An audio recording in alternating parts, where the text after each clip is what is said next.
Good morning, everybody. There isn't anything more fun for me than a room full of English teachers, so thanks for coming. We appreciate your visit here.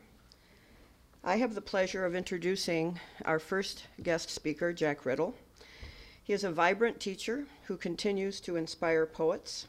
His poetry is magical and exciting, and he has a really good time with teaching and writing.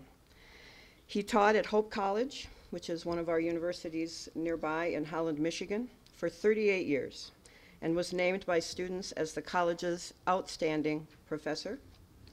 The Case Carnegie Foundation named him Michigan Professor of the Year. Here's one of the key points for me. More than 85 of Jack Ridl's former students are now published authors, and 9 of his recent students are featured in the anthology Time You Let Me In, 25 under 25. He has published literary textbooks, anthologies, and 9 collections of his own poetry. His latest collection, Practicing to Walk Like a Heron, was named by Forward Reviews and the American Library Association as one of the year's 2 best books of poetry.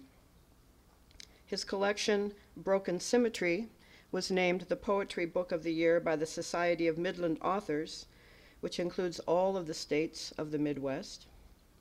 His Losing Season was named the Sports Book of the Year by the Institute for International Sport.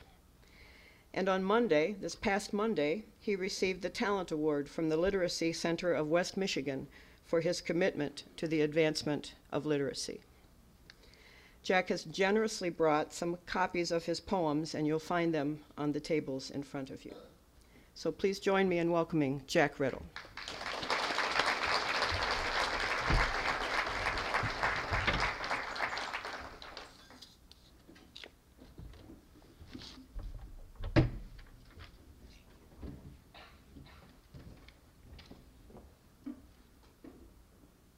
See, you're just like a student. You sit in the back, you don't sit in the front.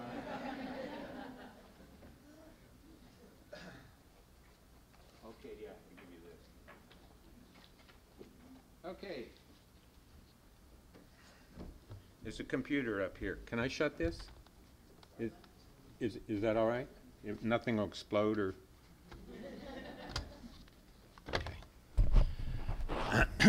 I'm wearing this because one of my core values is self-pity. So if I screw this up, why, you can, feel for the poor guy, right? Nothing like a room full of English teachers. I don't find anything more terrifying. Jeez. I lived among you for 37 years. Actually, I didn't. You really live and work in where it matters. I had a colleague at another university. I asked her, "How's your year going?" She said, "It's terrible. It's the worst year I've ever had. Not only do they have me teaching a course, but I'm on a committee."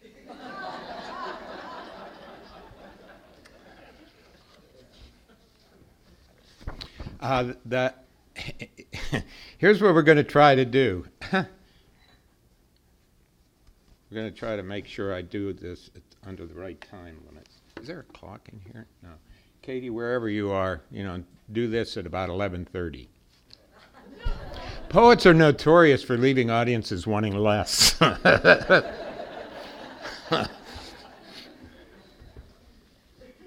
I put this packet together because I thought, oh, my goodness, teachers. Okay, so what I thought would be the common experience that many of you, I would imagine, have working with students is personal experience and writing about personal experience and the hazards and haphazards of trying to do that. So I thought, well, why not go through a bunch of poems, and you can have them front, follow along in your hymnal, and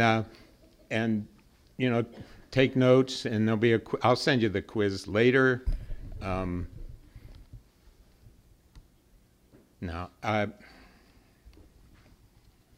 Okay. And so I thought, well, let's just go through as the time permits and look at several poems and different ways of looking at a personal experience. This is a wonderful article from the recent Poet Lore. And is this Mike picking everything up in the back? And you know, this is poetry, so, you know, if it gets to you, feel free, get up, walk around, stretch, take a break from it. We often say we have, you know, we have the countdown, 5 more, 4 more, 3. You know. This is by Rod Jellema. This is a paragraph where he says something. Whatever else the poet's work is, it's shaping language that rides beyond the limits of understanding or meaning. And that's really where I want to just keep us centered, that we're, the poet's job is not to hide meanings, but to try to create the experience for which there is no language. And dare to try best we can. And so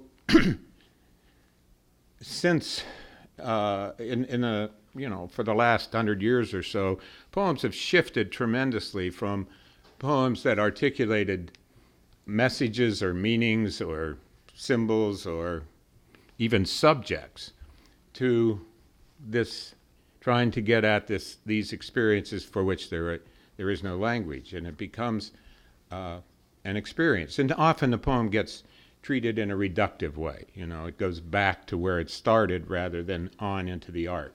So what I thought might be helpful, useful, hopeful, is to point out some different approaches to a personal poem and also the artistic side, because there really are two reading experiences with a work of art. There's the thing itself as the subject, and then there is the art that discloses and reveals other things.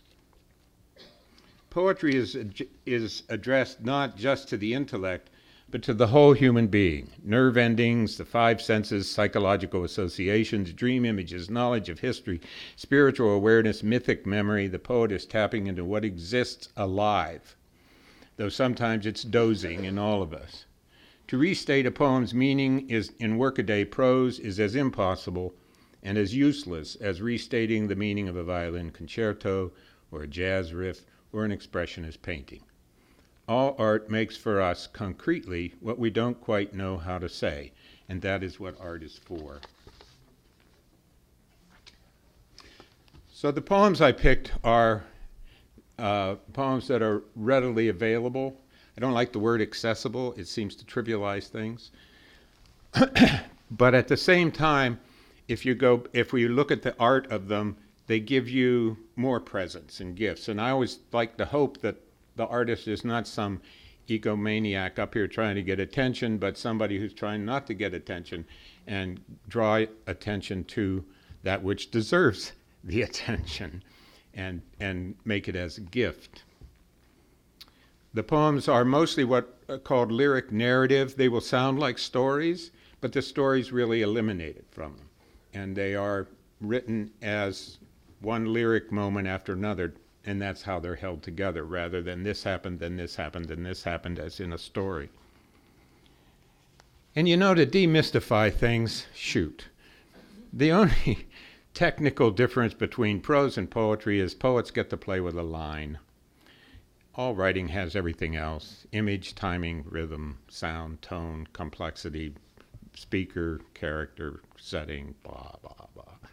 So it's just that we have this quirky thing that we play with called a line. And it gives us a sense of places of tension on a particular place, creates a musicality across the page, moves the poem down lyrically across and down the page. And that's fun. That's the play. You poor prose writers can only go from margin to margin. We get to play. Let's start with a direct, these will change. The second poem, if you want to follow along, and that I did plan it that way, that's fine. If you're uncomfortable, and if you have a question or something, just shoot your hand up. The first poem is a poem of direct experience. There's no embellishment, there's nothing different about any of it. It's just a direct experience, based on an actual experience. My brother, a star. My mother was pregnant through the first 9 games of the season. We were 7-2. I waited for a brother. My father kept to the hard schedule. Waking the morning of the 10th game, I thought of skipping school and shooting hoops. My cornflakes were ready, soggy. There was a note. The baby may come today. Get your hair cut. We were into January, and the long December snow had turned to slush. The wind was mean. My father was gone. I looked in on my mother still asleep and hoped she'd be okay. I watched her, dreamed her dream. John at forward, me at guard. He'd learn fast. At noon, my father picked me up at the playground. My team was ahead by 6. We drove toward the gym. Mom's okay, he said, and tapped his fist against my leg. The Plymouth ship that rode the hood pulled us down the street.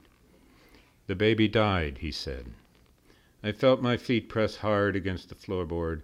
I put my elbow in the door handle, my head on my hand, and watched the town. Kenner's 5 and 10, Walker's Hardware, Jarrett's Bakery, Schaefer's Barber Shop, the bank.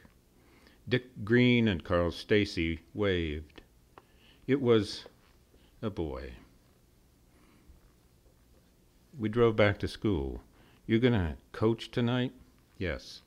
Mom's okay? Yes, she's fine. Sad, but fine. She said for you to grab a sandwich after school. I'll see you at the game. Don't forget about your hair. I got out, walked in late to class. We're doing geography, Mrs. Wilson said, page 97, the prairie. That night in bed, I watched this kid firing in jump shots from everywhere on the court. He'd cut left, I'd feed him a fine pass, he'd hit. I'd dribble down the side, spot him in the corner, thread the ball through a crowd to his soft hands, and he'd loft a star up into the lights, where it would pause, then gently drop, fall through the cheers, and through the net. The game never ended. I fell into sleep. My hair was short. We were 8-2. Now, that's just very direct, right? And some of the things, if we went back to it, we don't try to do the personal versus the universal. You try to find the personal that is universal in this case. Shock, grief, whatever the way you want to put it. We all carry the universal human experiences, and then our particulars differ one from another, of course. But for example, there are little things in here that can't happen necessarily with prose. For example, when the boy is told, he's told it was a boy. The line it breaks it was. It's not information, it was a boy. It was. Ugh. Past, passed, over, gone, milked, pushed at the end. A boy. Empty line the rest of the way across the page. When I'm working on a poem, at least, every single thing in the poem is significant to the rest of the poem. So that's the challenge for me, no matter what it is. Why did Dick Green and Carl Stacy wave? What a banal thing to do. Well, if you've suffered something and the others don't know and they wave and say, good morning, how's it going? You know what happened there. He didn't say, I was shocked. He felt his feet press against the floorboard. That happened prior to his realization that it did. So you go back in to really try to sense all these little things that are going on there that are worth, we hope, worth realizing as part of the whole experience. There's cinematic techniques. He puts his head on like this, and then you can see the camera looks at the town, right? You can see that as a film. The camera pans the town as you go by. And one of the things that's really interesting is what can you do with the things that aren't words? For example, with the father, look about 2/3 of the way down, and this is the most we're going to spend on any poem, but it sets the stage, I hope. Right after it was a boy, the boy asks how mother is, and notice the sentence structure, right? The father is not going to be very comfortable with this. So, Mom's okay? Yes, clunk. She's fine, clunk. Sad, clunk, but fine, clunk. And then she said, giving him permission, and he relaxes in the next line. For you to grab a sandwich after school, the whole rhythm stifled, repressed, pushed down, breaks free, and now he's comfortable. He's simply comfortable. The only thing he does with the boy is tap his fist. The standard joke that we've been using ever since this poem showed up is that my wife would be saying, he really shouldn't be here today, but if it weren't for that damn event in his life, that's why he's there. He'll show up no matter what. And I think she's right. I think sometimes the poem does reveal things that become part of the way we are. It's also when the little kid, me, becomes the poet, because he survives at the end with his imagination. That's the only way he can survive. Even in the poem is what's left out. He's waiting for the game. The game doesn't appear. It jumps right from going to school down to, and you know he went to the game, and you know his hair was short. You know what it was like when he walked in late to class. You don't say, and everybody stared at me. As you know, all of us as writers are damned if we do and damned if we don't. If we come out and say it, then we get hit with, what do you think, I'm an idiot? And then if we don't say it, oh, you're always hiding those meanings. Everything has to be implied, you know. But that's how you engage, right? That's how the experience happens, is by the most powerful experiences are by implication and realization. Okay. That, you know, the rhythms at the end are basketball rhythms. I'm a coach's kid, da da da. So, that's probably enough just to kind of set the stage. Oh, images. There's a couple images.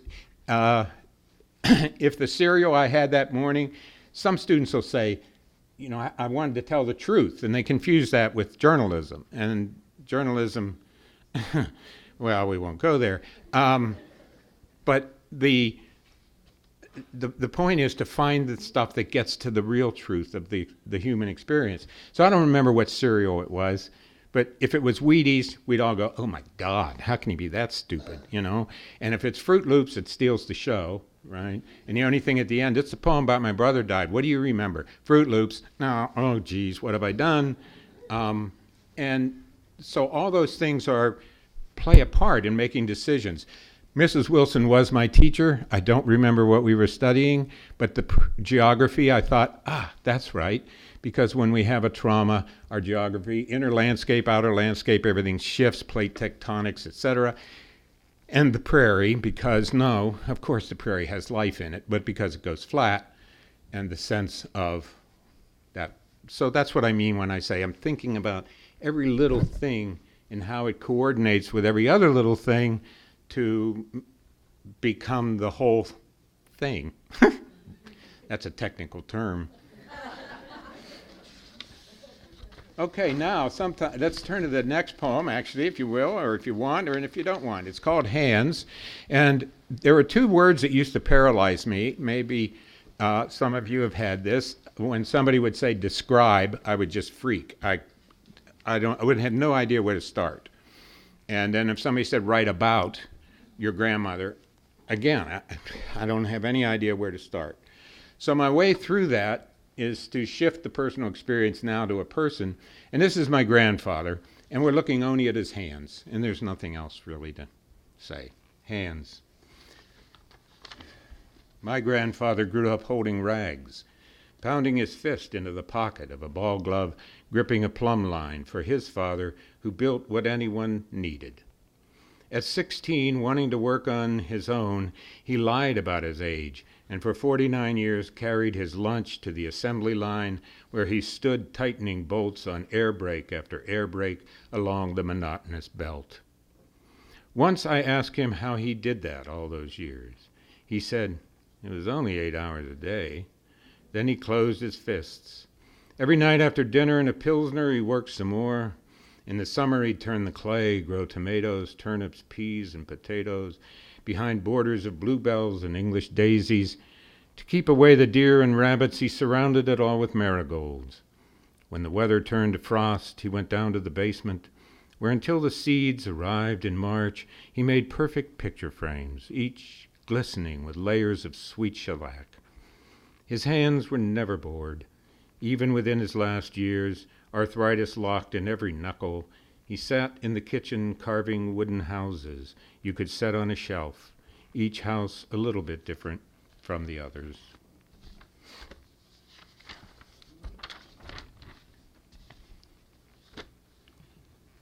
The next one I'd like to look at is the one, turn the page, called My Wife Has Sent Me an Email.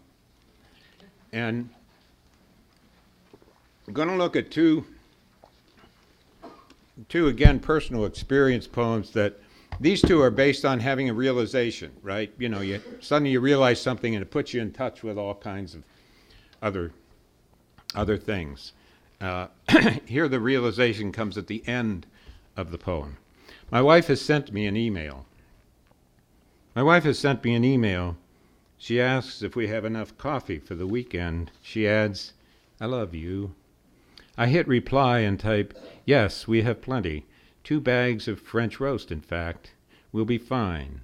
I add, I love you too, and hit send. I am sitting in our living room, laptop on my lap. She is sitting in her office, upstairs. We are emailing in our own home. We have lived here for 35 years. Outside my window in the garden, outside hers in a window box. July's early rise of zinnias and salvia tries to bloom amid the dusty miller. It is raining, the rain dousing the cosmos and Cleome as it falls from the roof. She emails, you should see this rain from up here. I email, you should see the rain from down here. Yesterday, after a nice lunch together, I got up and went to the garage and sorted through the shelves, not knowing what I was looking for. After lunch today, I'm going to find the trowel my father used. I'll get a rag and some rust remover and bring it back. And this is when you insult the audience, but of course it's, you know, it has to do with recognizing he was looking for an intimacy and the irony of the... I like, by the way, emailing in your own home. You know, it beats screaming upstairs, right? I get all this flack for, and that's so techno and unromantic. No, I just think it's sweet and quiet. Doesn't bother anybody. Keeps you in touch. Oh, I'm getting a text. Just a minute. By the way, I used to start when, you know, this is, what a day out there, and you came over here this early, and oh my gosh. And I'd walk into class, I'd always put on the board, it's a great day for poets. We can all just be as depressed as possible.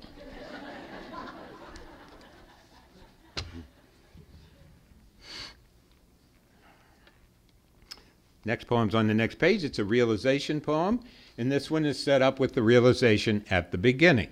Okay? And some of you will recognize this traumatic moment in your own lives when this arrived in the mail. Ron Howard's on the cover of AARP. And I'm old. The light through the window comes from somewhere even older, and as it lies across this scrap of legal tablet, I wonder what it would say if we still lived in the days when we listened to a world where everything spoke, rain, rivers, the night sky, each leaf, every shadow.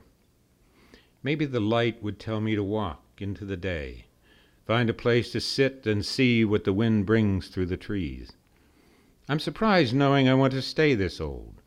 Ron Howard will always be Opie, carrying a fishing pole, happy to say Pa, Aunt B, even when the worm he pulls from the earth now drags along the river bottom. Ron Howard is just past halfway to old. Sometimes sentimental is our way of holding on, and sometimes it isn't. After her husband died, my grandmother bought one of her town's first televisions.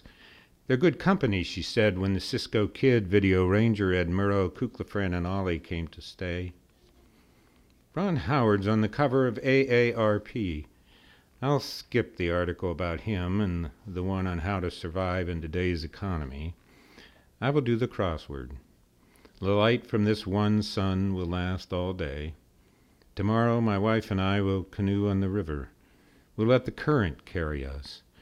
And when we've floated far enough, we'll use our cell phone to call Tom, who will help us hoist the canoe to the car's roof.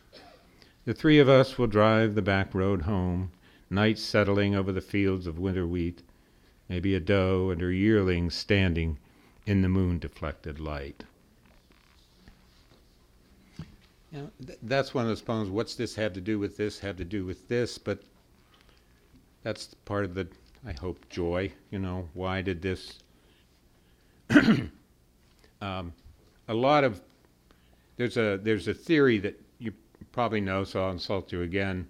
I write out of that, I used that, I don't write out of it. It's called a theory of affect, which basically means tracing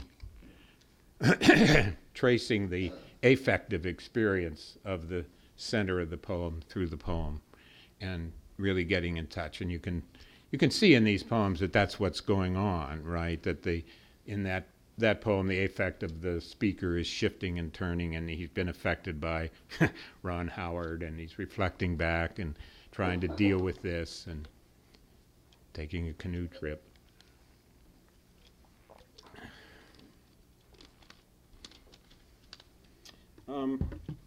I can pause anytime if anybody wants to ask anything. Please don't hesitate. Keep this as sweet and informal as we can. The next poem is on the next page, and this is, again, I'll just say it over and over, personal experience, but this time taking advantage of history and how to insert history into the personal experience. And there are two little moments in this poem that if we take them out, it is truly a different poem. It's straight like the first poem. It's straight personal experience. Who isn't redoing their house, right? But we were doing it for the umpteenth time, and there were drywallers there. And these guys loved Sinatra. They were crazy about Sinatra. And so every morning they'd come in, they'd ask me to put all the CDs on that we had of Sinatra, and we'd put them on and play all day for them. My mom happened to be a big Sinatra fan when she was a kid, a Bobby Soxer, made her way to New York, threw herself on the stage, grabbed his feet, you know, that whole business. Said she married my father because he looked like Frank. I don't think she told him that. I don't know. So, the drywallers listen to Sinatra while they work. This morning, my mother here for the holidays is washing the breakfast dishes when Al, wiry, coated with drywall dust, takes her hand and says, I bet you love Sinatra. Dance? The acrid smell of plaster floats through the room. Frank is singing All or Nothing at All, and Al leads my mother under the spinning ballroom lights across the new subfloor. He is smiling. She is looking over his shoulder. The other guys turn off their sanders. Al and my mother move through the dust, two kids back together after the war. Sinatra holds his last note. It's been 7 years since I danced, my mother says. Then it was in the kitchen, too. Al smiles again, says, come on then, sweetheart, biting off his words like the ends of the good cigars he carries in his pocket. Sinatra's singing My Funny Valentine, and my mother lays her hand in Al's. They dance again, she looking away when she catches my eye, Al leading her back across the layers of dust. So you can see there's just those two little moments, two kids back together after the war, you take that out, it's a different poem. Then it was in the kitchen. It's been 7 years since big history, personal history. It's been 7 years since I danced, then it was in the kitchen too. Take those out and it's a delightful experience, but just those little tiny things make such a remarkable difference. They're fun to have happen. Okay. Turn the page if you want. And again, the next poem we'll look at is on going with my wife to her doctor.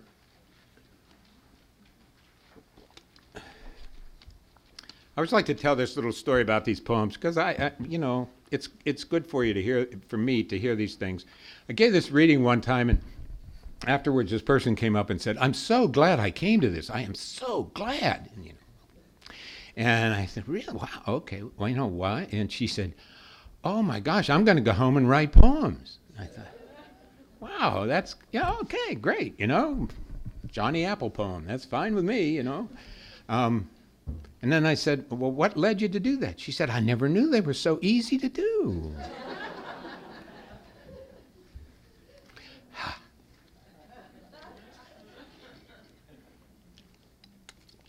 I say that little story before this one because it looks so ridiculously arbitrary. The fun challenge about this poem was, how do you make the setting, just the setting, lead you into what the person is experiencing?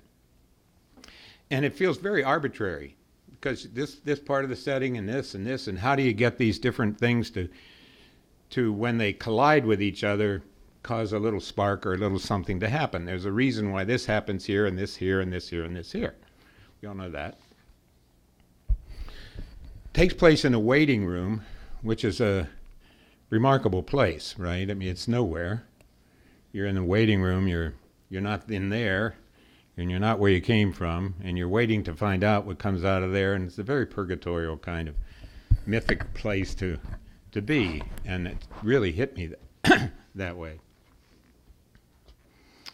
Okay, so just watch this one to see that it's just simply stripping away the person. He never says anything much about, except one time he makes a big bald statement, and other than that, it's the effect on the affect of him of being in this setting.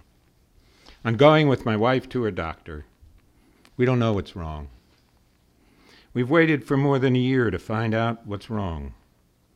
We've waited for 5 specialists to tell us what's wrong. We've waded through thigh-length blood clots, migraines that seem the eternal twin of sustained electroshock, pains that twist her stomach into the devil's balloon animal. Every diagnosis has amounted to nothing more than maybe med after med strung out and taken daily, a rosary prescribed by priests with malpractice insurance. Now here we sit again. I try to read a month-old Newsweek. They call her name. You wait here. Yes, here is where I'll wait. No one sits next to anyone. Now and then a cough hovers over all of us. Nearly everyone stares. Now and then a sigh. Behind the counter, the kempt receptionist welcomes each entrant, checks date of birth, current address, accepts the copay. It's mid-April, it's still cold. One specialist proclaimed it's likely lupus. Another, let's first work on those headaches. Another ordered, we'll set you up for a series of steroid shots. Can you start tomorrow? I look across the room. The TV is tuned to a health channel. A woman in a bright pink shirt is smiling and talking about what to eat. Sitting under the set is a man, unshaven, cuts across his forehead. He has a cause and a cure. In sickness and in health, I am ashamed. I open the Newsweek, the war in Iraq. A nurse calls John Larson. The unshaven man gets up, walks across the room. How are you today? And they disappear down the hall. I turn a few pages, Brad and Angelina and their kids. The woman on the TV is talking about diabetes. The mail carrier comes in, drops a stack on the counter. Hi, girls. I think we will be okay. I think too many medications, that many cannot work together. I laugh to myself, thinking we're living in an age of side effects. What would it be like to have an erection that lasted 4 hours? I know in mid-June our gardens will be lush, blossoms surrounded by the comforting hues of ground covers, grasses, mosses. Maybe she will be glad for that. A patient sits down next to me, asks, "Why are you here?" It's my wife. She's sick? Yes. You? Yeah, I'm sick too. I think it's just what's going around.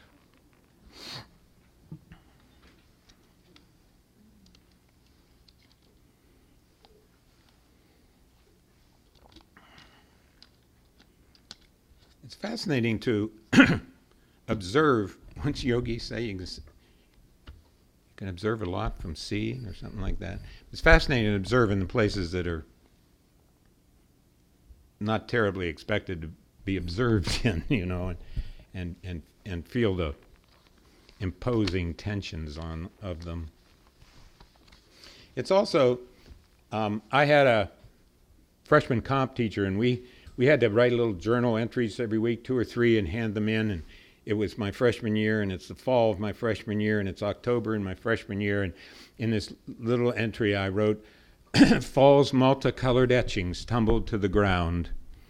And in the margin, he astutely wrote, "I take it the leaves fell." And I said to my roommate, he got it.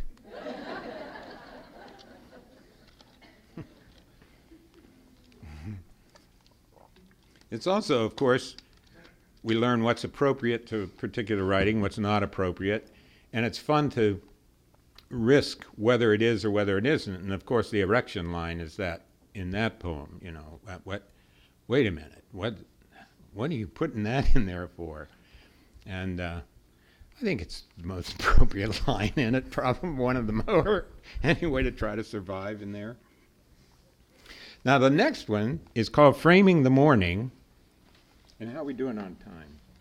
And you guys still okay? We have about 14 minutes. Can you hang in there for a few more? Is that all right? Or I don't want to, lower. Okay, thank you very much. The thing here about setting was to strip everything out except the images. It's called Framing the Morning. It's the next one, actually, after the doctor's office. And can we get, again, to the personal experience, taking the person out and just having the images that are being noted. I was in a elementary school one time, and a group of 6th graders, and they were looking at poems, and I said, is there any of these you really want to look at? And they said, yeah, we want to talk about Framing the Morning. And wow, I thought, oh, that's unusual. That's not a story, it's just this collage of images. And so I said, is there any reason why? And they said, well, because we started out, it's framing the morning, it's the beginning of the day. But then as you move through, you realize that it's framing the MOURNING, which, wow, I thought, wow. You want to come with me from now on? That's great. And I do love that word morning, don't you? I mean, it's MOR is the beginning, and then embedded in it is the end. And how does that happen? I don't know. So, framing the morning. Next to the sofa, books, an atlas, the poems of John Clare, A Guide to Wildflowers. The sudden lash of light across the kitchen windowsill, the silver top of the pepper mill, the pale yellow of the egg timer, the sparkle of whisks. Under the hemlock, empty seed cases across the mulch, dark droppings left by the scatter of sparrows. In the branches, chickadees, nuthatches, cardinals, then the flash of a goldfinch. Across the yard, the cat curled by a rotting stump. Clouds come, the sun lifts itself into the crown of trees, the leaves quiver. Toast, currant jam, coffee with cream, the chipped plate with the half-moon painted in its center. Out by the swatch of jewelweed and daylilies, 2 chairs, the light falling across them, their shadows growing longer. The morning paper folded open to the crossword. On the porch, a blanket and binoculars. Now, that also uses cinema, right? The camera goes outside, it comes in, it has close-ups on little objects, and then it moves out again, and it comes back in. And why are these objects put together in relation to framing the morning as in the day, as well as the MOURNING?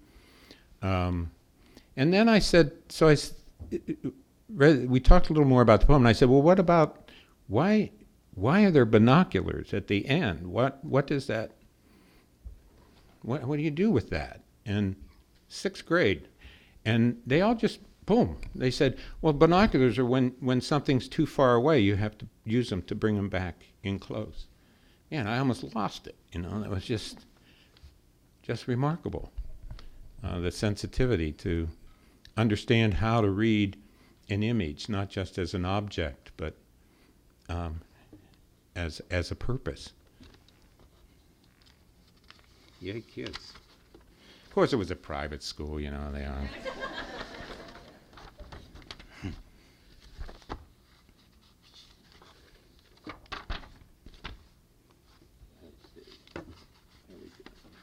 One, two, three. We'll do the countdown. 3, okay? Yes. Oh, I thought you had a hand up. We're yawning. Okay, yawn time. Poem called Searching Again for My Father. Personal experience, but how do you use fantasy? How do you get at what the experience is actually like by using what is not actual? Oh, boy.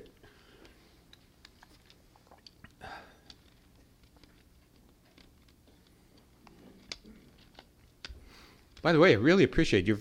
It's terrifying to read. Usually, poems in colleges and universities are reduced to dog shows. I like that one.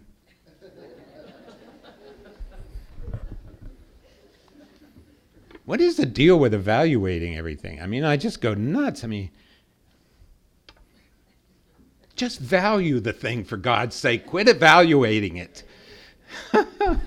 Sheesh. Now, my next surgeon, I'm glad to evaluate him, is doing a fine job. And he was a former student. How's that? And he got a fine grade, but that's... Okay, so, making it up. Searching again for my father. I have looked through the garage shelves, stacked with engine oil, cans of paint, piles of rags and gloves and old hats, boxes of shoes, nails, broken saws, clocks. And in the crabapple tree he planted in the back left corner of the yard, in its burst of white blossoms, in the empty sparrow nest that has sat for years between the fork and a branch. Maybe here, I think, across the room, sleeping in front of the summer-empty fireplace, or sitting on the mantel looking toward the closed white kitchen door. Or here, right here, in this chair, scribbling across this very notebook, smiling at each fallen word, thinking, I still don't know why. In the basement, opening the army steamer trunk, taking out the medals, the captain's bars, the box of letters, and the pen and ink drawings he found within the rubble of France. Or under the dining table where the dog sleeps, breathing softly, velvet eyelids ready to rise at the sound of walk, ragged toy lion lying drool-enameled by his dream-twitching nose. Or maybe in the sigh at the day's end, maybe in the last 20 pages of the book I've been reading for a week. Maybe I passed by him at the opening of chapter 4, when I wondered why the writer, without warning, shifted point of view. I think that's how it is. My father was captain of a black company in World War II, and my mom saved all his letters, which is really remarkable.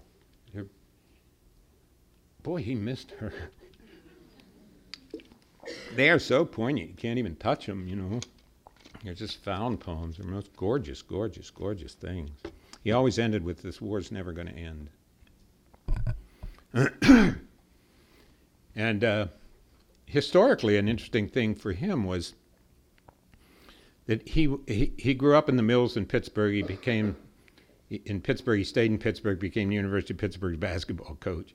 But when he was growing up, Ridl, R-I-D-L, should have an H in front of it, should be Ridl, and that would be so romantic, and that's Czechoslovakian, but Grandpa had the H lopped off and had a silence, so it's R-I-D-L, and it gets spelled R-I-D-D-L-E most of the time. So, but we grew up denying our heritage. We were called hunkies, those who worked in the mills.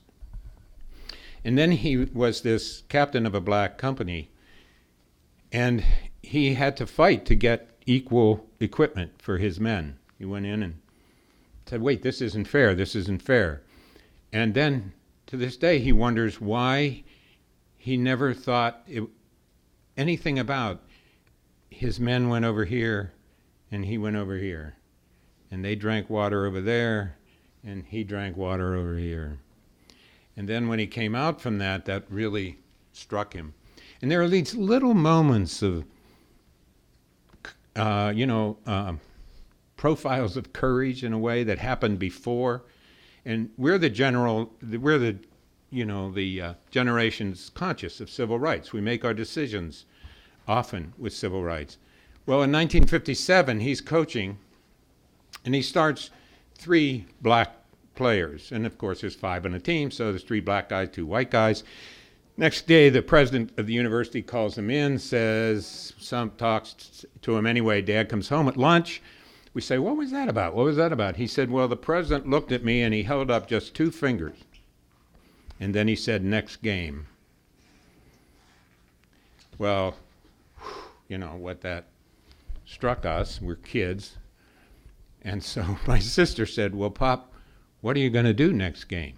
And he was a very modest, understated guy. And he said, oh, next game? And he did.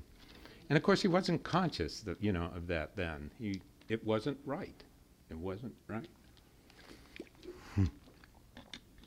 So I'm always searching for him. The next one I'd like to look at is on the next, just turn the page if you want. It's called Some Notes Taken. That's the beginning. And this is a poem that is, this is a rant, but this is how to take a rant in another direction. It's also just, is this really a poem? It's just a bunch of stuff. I should have said earlier, maybe it would be helpful, that structures are important. You may have seen some of these are in 3 lines and da-da-da. And the waiting room one is all smashed together, because if I pulled that apart, that's not the experience of everything overlapping everything else. So, like I suppose many of you get really worn down from what is considered important for us to pay attention to and distracted from what we really want to pay attention to or should or need to pay attention to. So I'd finally just had it and get away with murder here by just throwing everything into the title, and then it's just the sweetest rant you ever come across. Some notes taken while the media try to come to terms with the life and death of Michael Jackson. The lilies we transplanted last week seem to be doing well. It's been hot and dry, but they are fine. My wife's father didn't recognize her when she visited him yesterday. He is now refusing to take a shower. I'm not interested anymore in being wet. We skipped going to the fireworks on the 4th, played mahjong instead, listened to the explosions. When our daughter was little, she would say, I even love the booms. This summer, a friend of mine's son would be 21. The farmer's market is worth going to, if only for the shades of red and yellow and the hats. I keep hearing chilly winds. Do you remember it? Wish I were a headlight on a westbound train. Must remember to put out the recycle bin. Most everything works sometimes. It's been a very long time since I've seen a kid with a BB gun or a slingshot. Last night I went to look at the stars. It was cloudy, but the stars were there. I thought I saw a deer settling down into sleep on the other side of the woodpile. Even when I look at our dog, I'm surrounded by doubt. Sleep, 4 violins, wind on its way. Take that, media. Put that on the news. I mean, doesn't it irk you? Come on. All the students we spend time with, and all their stories that are difficult to carry, the worlds they all carry around, never get on at 11 o'clock, 5:30, or any time. By the way, doesn't it crack you up when they say story at 11? I mean, that just, holy cow. First they ruined the word myth, now they're ruining the word story. God, how can they do that to us? Really? Okay, last poem. Let me check our time because get to that next session. It was 3 minutes. Okay. Anybody want to ask something before we finish up? Yes, thanks. I just wanted to know, your wonderful poetry, but I was just curious, do you have a tip for us teachers? Your exemplary ability as a teacher, is there something that you can give to us? Oh, well, read on. And one last thought, at least they don't say poem at 11. Nah. Working on it. They're working, yeah, right. Oh, dear. Well, yeah, and also, of course, to walk around writing poems in this culture is a very frightening experience. I've never said to anybody, sit on an airplane, and the person next to you, what do you do? I don't say I'm a poet unless I want them to move, Yeah, there's a lot of bad press about us guys, that's for sure. The French poet Francis Ponget was asked, why do you write poetry? And he said, so everyone will leave me alone.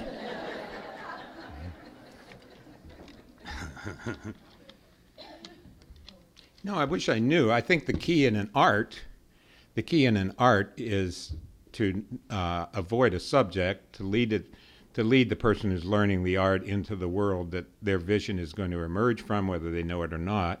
Most students don't know they have a world because they're taken out of it day after day, minute after minute, right? So all of a sudden, for them to discover their world, and then after that, it's a matter of giving them the techniques that it takes to make that world come into being.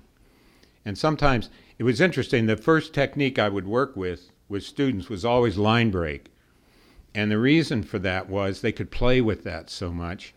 And they were so resistant. As soon as you said metaphor, oh, geez, we're doomed. But with line break, it was great because then they get into small groups, and after a while, I'd start to hear, love your line breaks. It's probably a pickup line in the group, but they would start noticing, and as soon as they started noticing, then they started being receptive to every other little tiny nuancy element, I just have to say, look what happens here, rather than it's better. I just say, look what happens here, and they go, not all the time. I also have to say, really, that I was extraordinarily lucky because I worked over and over and over again with students who did not come into the college ever expecting to write a poem. So there were no primadonnas, there was no, don't touch me, I'm a beatnik, there was just nothing like that. They were just more. So it was pretty easy, really, actually. Now I studied with a guy for his thing when I first started in my early 20s. He said, I'll tell you when you've written a poem, and that was his thing. And 6 weeks went by and he hadn't said anything. And I said, do you think I should quit? And he said, sure, if you want to. So oh, well, all right. I'm a coach's kid. We don't quit. So you keep on. And 3 years later, he said, you wrote a poem. You wrote a poem. Now, I told that to the poet Ellen Bryant Voigt, who said to me, what the hell? I'd have you writing a poem in 6 weeks max, maybe 1 week. What was he doing to you? So I said, well, yeah. Ellen, you would. I know you would. Okay, let's finish up with this little poem called Repairing the House. And I'll give you a reason for it at the end. This is another one where put a little bit in touch with a process, meaning Okay, right about the needing to repair your house. We all know, we hear that over and over, right? If you don't do this, this is going to go wrong, this is going to happen, all hell's going to break loose, the basement will be flooded, etc. So we know that. So that's one way. We could write the poem about repairing the house and the consequences negatively. I started to think, well, that's not as interesting to me because I know what they're going to be. So what if we didn't repair the house? Would there be positive consequences rather than negative ones? And so that's sort of where the poem began with, and it started with repairing the house was the title.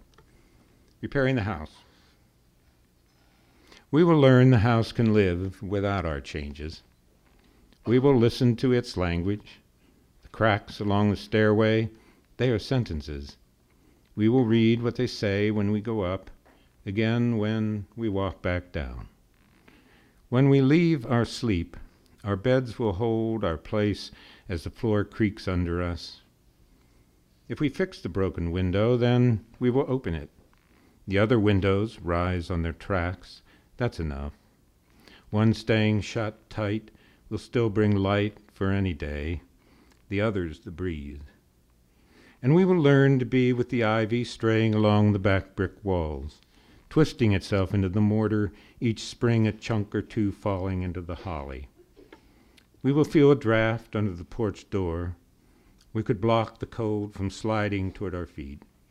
Instead, we will wear socks, ones you made, while we sit facing each other, reading on the sofa, its stuffing shifting under us, the pillows giving way to what is left.